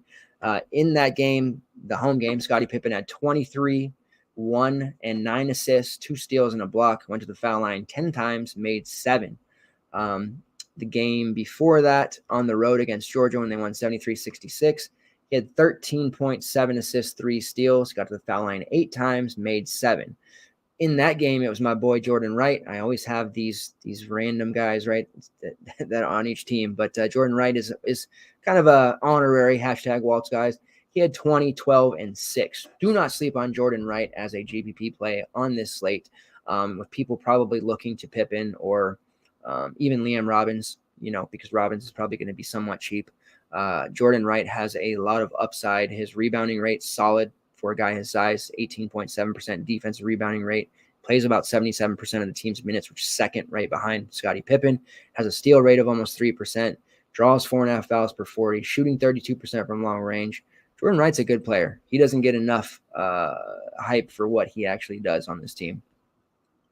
And then value-wise, we're looking at Quentin Malora-Brown, sometimes Trey Thomas, and then Liam Robbins, depending on what his price will be. Robbins came off the bench last game and was in some serious the game before that, came off the bench, was in some serious foul trouble. Then he came off the bench again against Mississippi. Played pretty decent, 12 and 6, 26 minutes. Malora-Brown was the big loser. He only played 16. So Malora-Brown's been starting with Robbins coming off the bench, and I suspect they're doing that to maybe control Liam's fouls a little bit more. So unless Malora-Brown's like below 4.2 at this point, we probably don't want to be using him on this particular slate. However, we want to definitely stack studs on this slate. I know I'm always the preacher of balance, and I have done really good with balance the last 3 or 4 slates. We want to have those JFL, David Jones types, Scottie Pippen, like by any means necessary. Maybe that means we play Trey Thomas or Miles Stute from this Vandy team.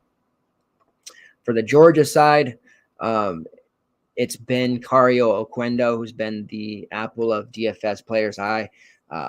Highest usage rate on the team at 26.8%, highest shot rate at 29.4%. He has really been the diamond in the rough find, in the transfer market for Tom Crean, who was probably on his way out after a 6-25 season. Went out and got Aaron Cook from Gonzaga, Jabir Abdur-Rahim for Virginia, Braylon Bridges from Illinois, Chicago. Like, he got some good role-playing pieces, but then he didn't get any playmakers and put all these pieces together, and it didn't work out. Surprise, surprise. But Oquendo has worked out nicely. I don't think Oquendo's long for being in a Georgia uniform for much longer, though. He probably will transfer out, but he's been a really good find for them. 29.4% shot rate, 27% usage rate. He's drawing 5.5 fouls per 40. He is atrocious from long range, 28%, but damn, he's got volume, 132. So he's going to be chucking regardless if he's making or not. During that last Vanderbilt game, he had 15 and 2. Not great. This was kind of when he was coming back from an injury as well. He missed a couple of games. And then their first meeting, which was a home game, he had 6 and 4. And again, this was before he really broke out, which the last maybe February to beginning of March is really when he started making a name for himself in scoring. He had a couple of games in January where he was scoring 21 to 22 points, but really it was more like 8 to 12. But he's definitely become, the guy. His usage rate the last 4 games, 39, 40, 30, and 27. So value-wise, we are probably looking at, Jabir Abdur-Rahim around 20 minutes, Jackson Eder around 29 minutes, and Noah Bowerman somewhere between 30 and 32. All lower-end options, but again, we're going to have to play value somewhere. Next game on the slate would be Minnesota versus Penn State. We've got DVP galore here. Minnesota, and one of the worst rebounding teams in the country. We have harped on that all season long. They are actually 356 in offensive rebounding rate right now, which is damn near dead last. They've improved that because they were dead last at one time. And then 162nd in defensive rebounding efficiency. So clearly, this is a good spot to target our guy, Johnny Herrar. Herrar's price has been up over 7K, so it's tough to really justify. But, man, what he did against that Rutgers team, they lost by 1 on their floor, was impressive. 15 and 17 boards. I mean, he was just owning the glass. They got Amarui in foul trouble. Dean Reiber was out there, who I've been talking a little bit about Discord with the Rutgers fans that we have. They're excited about him. But, yeah, Herrar really, really owned them. And he's had all, one bad game against Illinois, but you look at against Rutgers here, 15 and 17, like I mentioned. Against Nebraska, he had 9 and 8, which was kind of a down game for him. Northwestern, 11 and 20. That was a fantastic game for those of us who had him. Against Maryland, 14 and 13. And then against this Minnesota team, his minutes were only 22. This is before they started giving him closer to 30. He had 10 points, 10 rebounds, 3 assists in 22 minutes. In 22 minutes. So context matters there. If we give him closer to 30, because there is no tomorrow, win and survive in advance, give him 30 minutes, it stands to reason that he could easily put up another 12 to 15 points and 15 to 17 rebounds against this Minnesota team. It won't be easy by any means. Price is going to be high on him. He's no longer like 5'7", 6K. And again, we're going to prioritize that DePaul St. John's game. We're going to prioritize Scotty Pippen. So it certainly will not be easy to play Herrar. But if we think he can match David Jones, or we think he can get, 5.5x, and Champagne's going to get 4.5x, but it's the same score, but we're getting that for cheaper, then it makes sense to play him. So we're really going to have to see how the builds shake out, what the actual value is, and go from there. But John Herrar is clearly in play as the top Penn State guy. His rebounding rate's phenomenal, 46% combined. He's at number 8 in the country at offensive rebounding efficiency, 14th in defensive efficiency. I can't say enough good things about Herrar. He has been hurt slightly with the return of Greg Lee. However, that last game against Rutgers, he let Lee know that it's still his house. As far as anyone else, Jalen Pickett is always in play, 24.6% shot rate. I don't mind Pickett. He has legit, double-double upside with his assists. Generally has a pretty high assist rate at 25.5%.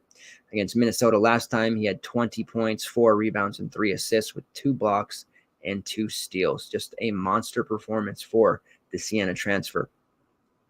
For Minnesota, it's really just Peyton Willis and Jamison Battle. That game on Sunday, Northwestern kind of pummeled them 75-62. We saw Battle with 26 rebounds, 2 assists, 2 blocks. He knocked down a triple, but Peyton Willis also 16, 8, and 7. Big game for him. Elijah Stevens had 12 and 2. Curry returned from his 1 or 2 game absence. Wasn't that effective. Luke Lowy, Sean Sutherland, Charlie Daniels, the bench pieces, not really in play for me here, even though the Penn State side is generally a pretty soft defense in their own right in terms of giving away fantasy points. In the Penn State-Minnesota battles, Penn State whooped on them 67-46 in their last meeting back on the 17th. Battle missed, or no, he didn't miss that game. Battle had 16 and 3 there. Willis just 5. Atrocious. I wouldn't worry too much about that game. They're on neutral floor. They should play just fine. In their meeting before that, which was only a couple of days, Minnesota won 76-70 at their house. In that one, Willis had 18, 6, and 10. So a totally different game. Battle struggled with 8 and 4. So I don't know really what to expect from those two. Could be anywhere from a 30 to 40 fantasy point game and could also be a total dud. So I do like them for GPP, but they won't probably find their way into my main lineup. And I don't suspect they'll be cheap enough to really warrant anyways. And I'm certainly not going to be prioritizing them over, again, the DePaul, St. John's, Scotty Pippen kind of group that I'm focusing on. And you can wedge John Harrar in there too if you'd like. Let's move on to the next game here. Louisville versus Virginia. So Louisville advanced against Georgia Tech, so that's what's holding up this pricing here. I don't have odds for that just yet. I'm talking about tempo rankings and Ken Palm score, though. Let's pull that stuff up. Louisville is Ken Palm score 65-60 for Virginia. Louisville 184. Virginia's tempo ranking is 358. This was the game, just Saturday that really tilted me because I had Reese Beekman. I mean, we talked about him. I wrote him into the article, and I decided to go bow over him, and Beekman put up a career game 51. So I don't want to be considered a chaser, but Beekman's going to be right back in position to perform like that again. I think the points were probably a little high. We can't expect him to score 15. That's actually way above what he normally scores. I would suspect him to be more like 6 to 8 real points. I think 15 might have been. Let's just double check. Okay. Second, he had 19 once, 20. So that's the third highest score he's had this season. So I'm not going to really think that's going to happen, but I definitely think double-digit rebounds is a possibility. I definitely think 5 to 7 assists is a possibility. And the steals. I mean, those steals are 5 was obviously a lot, but looking at his rates, he's playing the 4th most minutes in the ACC. He has an assist rate of 28.8 in conference, which is 2nd in the ACC. His steal rate is 4%, which is 3rd in the ACC. And then he has a block rate for a 6'3" kid at 2.5%, which is top 25. So I just like Beekman because his peripheral stats are so strong. He doesn't have to score to get there. We'll see what his price actually shakes out and ends up being. But Reese Beekman, I do not mind going right back to him against Louisville after that 50 because I think he scores 32 here, 32 to 35, something like that. And clearly there's going to be upside for more. The rest of Virginia is a little tough. I mean, this is a great spot to use them. We know Louisville gives up fantasy points in droves to multiple positions. Just got crushed by Usher. I could see Jayden Gardner having a big game for them. Gardner, 28.9% shot rate, 28% combined rebounding rate, and a 27% usage rate. Everyone else, Franklin, Kihei Clark are just okay. I do like the bigs in this matchup, whether that's Caden Shedrick, 6'11", 231 kid, or Francisco Cafaro, who will be value at 7'1", 242 pounds, probably like a 3.3, 3.5 type of price. Other than Beekman in that 71-61 win, Shedrick, who came off the bench, had 20 points, 5 rebounds, and a steal. He was really strong. Jayden Gardner had just 6 and 4. Took a back seat, man. It was all Beekman and Shedrick in that game. I think Gardner could bounce back, though. On the Louisville side, Sidney Curry squished Virginia 24, over 10 rebounds, 3 assists. Just a really strong outing from him. Malik Williams had 10, 7, and 1. So clearly Louisville is going to want to rely on those two guys again. I do think Jared West is an intriguing play, though. Not just because he smashed tonight, but the fact that West is consistently playing over 28 minutes. His price is hovering around that 4.2, 4.5, price range. We need value. We got to shove in a guy and somebody who's going to be on the floor. I think this is what Louisville brought Jared West in for. When he was on Marshall, he was running the offense. He had played in games, against upper tier competition. He's a veteran. He knows how to run the offense. And while his season was pretty mediocre as a whole, now that Louisville's won a game in the ACC tournament, obviously they have to keep winning to have any chance. There's a chance they beat Virginia if they play like they did today. I think we see, Jared West play somewhere between 35 to 38 minutes. And if he's confidently hitting shots like he was tonight, I mean, the sky's pretty much the limit for him. He's going to be a higher level value play. Against Virginia, he had 6 points, 3 rebounds, and a steal. That's been more like the stat line he has been putting up. But I think that we're going to see something click for him. And now that it's tourney time, he's going to play a lot better. Noah Locke played extremely well tonight for Louisville, hit a bunch of shots, and L. Ellis as well. So you do have these value options for Louisville. Granted, against Virginia, that's not an ideal situation with the slow pace. But again, we're going to need that value. Ellis is going to have to play a lot for his offense. Noah Locke is shooting really confidently. Tonight especially, he scored, 16 points on 4 of 12 3-point shooting. Game before that, he had 8 on 2 of 5 3-point shooting. Game before that, 14 on 2 of 6.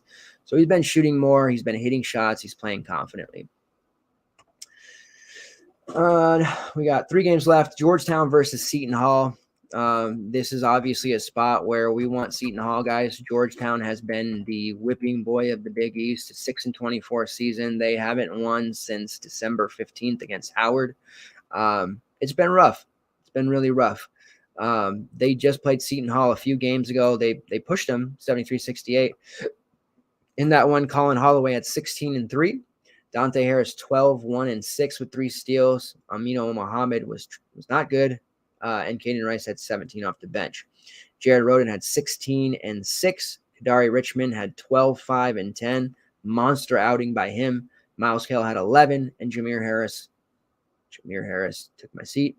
12 points, 5 rebounds, and an assist. So you can pretty much confidently use anyone in a Seton Hall jersey here. I think I'm probably off the Hoyas as a whole, unless Holloway was super cheap, who I do like. And he's going to be getting majority of the minutes there at the 4.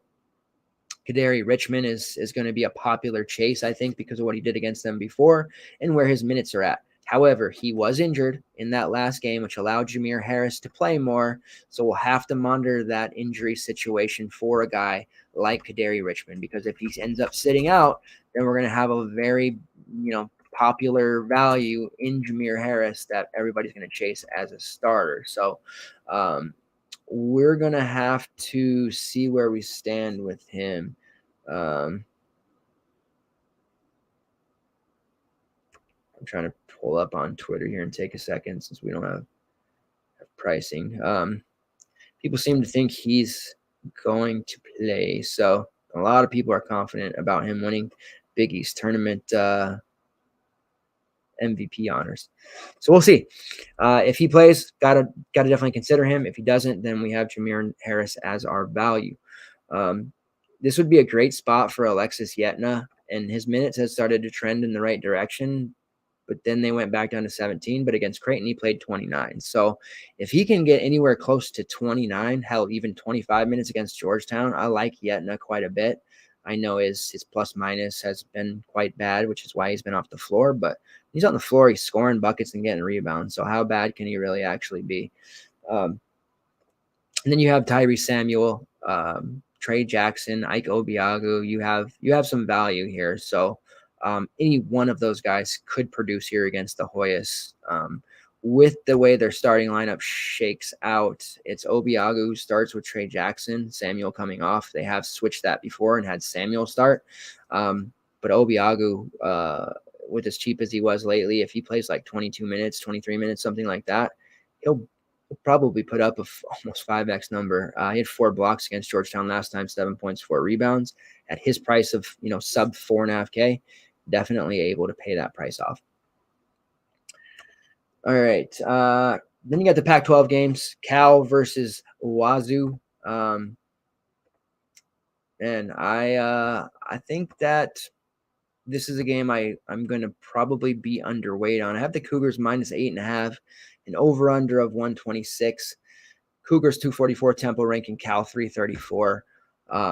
This one is going to be played at a very slow pace. Cal is very physical. We know that their games, especially lately, have been very anti-DFS friendly. The two times these teams played this year, WSU won 68-64 on Cal's floor, and they won 65-57 on their floor. Going through the box score there, Effie Abagidi had 17 and 11 with 4 steals, 2 blocks. Mogi, the Wazoo version, not the Pitt version, had 10-5 with 3 blocks, 2 steals. Flowers had 21 real, and Tyrell Roberts had 12 and 2. Noah Williams was horrible in this game because Noah Williams went through a stretch where he couldn't even get double-digit fantasy points. In the game before that that they played, Flowers had 13 and 5. This was when Jakomowski was getting going. He had 16 and 7. Mogi had 9, 8, and 2 blocks.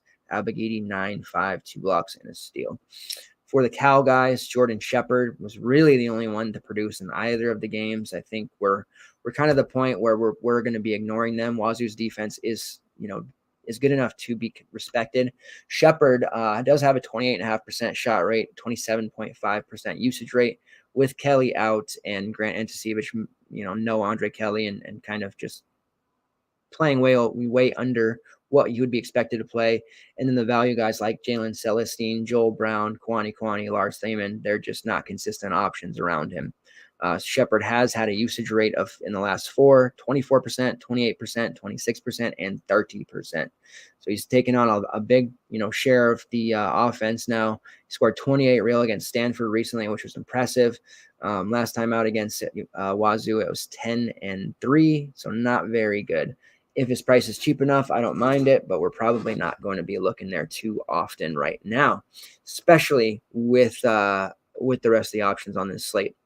For Washington State, with the way they rotate their 4 bigs, it kind of hurts unless they're super cheap. Deshaun Jackson been at like 4.7, 4.4. He's kind of interesting at that tag. TJ Mamba could be an interesting value. Mamba was playing extremely well last time out. He had 10 and 5. The game before that, he had 16 and 8, 11 and 2. So he's starting to get more involved after missing 3 games himself. So there is some value here, but the Wazoo team's just really deep and kind of unappealing for that reason alone.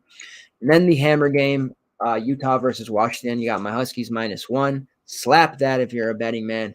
141 over under. UW's 55 in tempo ranking. Utah 218th. These two teams faced off twice. So the double overtime game at home, 77-73 back on the 29th of January. And then we beat them 74-68 back on January 6th. In the double overtime game for Washington, my man Terrell Brown had 30 points, 4 rebounds, 4 assists, 3 blocks. Emmett Matthews had 8 and 10. Jamal Bay had 10 and 3. Nate Roberts 11 and 9. We're going to talk about him in length here in a minute. PJ Fuller and Cole Badgemo were the only bench guys to play over 20 minutes. In the game before that, when they beat them on the road, Terrell Brown had 15 with 8 assists. Dejon Davis had 16, 5 and 4. Cole Badgemo had 15 off the bench for 5 of 8 downtown shooting, and Langston Wilson actually played a lot of minutes in that one, over 17. The Huskies are dealing with some ailments to our guy, Dejon Davis. He seems to have re-injured that same shoulder. He did play 27 minutes in their last game against Oregon State, so he's probably fine. Cole Badgema will likely see somewhere between 15 to 18 minutes with full run from Davis, so he's less of an appealing value guy, unless that injury re-aggravates or he gets into foul trouble, which is definitely a possibility. And then I expect PJ Fuller to see somewhere between 15 to 20. So mainly we're going to be looking at the starters here. Paying a premium on Terrell Brown may be a must in this spot against Utah. Not necessarily, have to do something like that, but I see him putting up a big score here. Made first team all Pac-12. He's hyped. He's ready to do some damage. Nate Roberts will be interesting to see what his price is. I have been very hesitant of Nate Roberts for the entire season. Big Fowler, inconsistent, finally getting his chance this year, and he has made me shut my mouth the last month of the season. He had 18 and 16 against Oregon, followed that up with 13 and 16 against Oregon State. Low owned on both, and I had him against the Oregon State. That was the first time I rostered him all season. I suspect his price will probably be too high at this rate, but Utah's front court has been very susceptible to giving up big rebounding games, even though they have a guy like Brendan Carlson who can rebound well, a guy like Marco Anthony who rebounds well. They just give up big fantasy stat lines on that side of the ball. Nate Roberts has had 16 rebounds, 9, 8, 6, 5, and 10 over his last month of the season. So he's playing really well. I like Nate Roberts. He's right behind Terrell Brown for me in terms of viability. Emmett Matthews, Jamal Bay, and Dejon Davis are really low-end options. They seem to rotate with production, and they are all three kind of foulers because of how aggressive they play on defense, and they don't really hunt their shots, and they're not primary options on that side of the ball. So Terrell Brown, Nate Roberts are your guys there. On the Utah side, gotta like Marco Anthony. 6'5", 223, rebounds like a 7 foot. 27% rebounding rate, 35% from long range, does fairly well overall. It'll be interesting to see his price after he was terrible against Colorado. If his price dumped here against Washington, I think he could definitely be in play. During the double overtime game, he had 13 and 9 with 2 blocks and a steal against the Huskies. Brandon Carlson had 18 and 7 with 3 blocks. Lazar Stefanovic had 9, 5, and 1. And then Raleigh Worcester had 10, 4, and 3. So I think the natural thing that people want to do is play Brandon Carlson, which I'm fine with. He has kind of fallen off a little bit for me recently. Against Colorado, he's fine, 18 and 3. He hasn't been cheap enough to really feel gung-ho about necessarily. At this price, we really need him to be playing, 32, 33 minutes and producing somewhere along, the 28 to 30 fantasy point mark. And that's just not happening for him. Utah's rotation is generally a little bit too deep when they're all healthy. Pulling up a recent game here. Let's go to the Colorado game. You'll see they ran 5, 6, 7, 8, 9, 10 guys, 10 minutes or more. That's tough. That's really tough. Obviously, against Colorado, they kind of got blown out, so that was a stretch. But you look at a close game like against ASU, they still played 9 guys, 8 minutes or more. And I know 8 minutes doesn't sound like a lot, but that 8 minutes that deep is taking away from Carlson, Anthony, Stefanovic. That's instead of playing 32, they're now playing 24. And that's just not going to get it done at some of these Utah prices. So that being said, they have an excellent matchup against Washington, but Washington is a team of destiny. I have placed a future in the amount of $20 for the Huskies to win the Pac-12 tournament, a la the Oregon State Beavers from last year. It does pay $4K.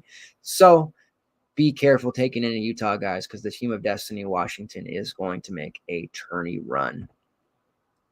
As far as core goes for that slate, it's going to be tough without pricing. Without pricing, I can tell you that I'm going to be heavily on JFL as a core and Scotty Pippen. Without being able to see the value, it's going to be tough for me to really say a third member of the core. So I will likely do some form of a tweet tomorrow when the pricing comes out to give you guys my thoughts there when that drops, and then obviously read Mike Kutri's article, and there'll be PrizePicks for that as well. Be sure to check the PrizePicks tracker, the betting tracker, and then our exposures on the site, where all that stuff will give you our thoughts on the entire slate. There's also a night slate. That's just games that are included from the main slate. Lots going on. We're going to have day basketball for the foreseeable future, and just, I guess, keep grinding with us, because I'm going to be doing shows probably nightly the rest of the way, as long as they can get salaries out fast enough. But I would expect a day slate and a main night slate for the rest of the week. So enjoy that while we have it, right? All right, let me just check in here. Myron, why can't I see your comment? Beekman is going to make an NBA team really happy one day. Yeah. This defense alone, yeah, for sure. Favorite DraftKings contest to enter. So I assume you're meeting not just for tomorrow, but like what I do normally.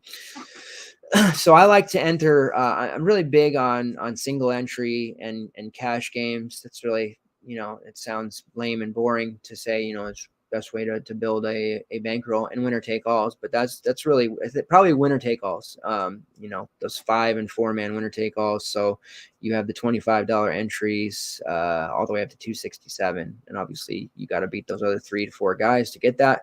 But that's generally the best way to build a bankroll. So those are my favorite.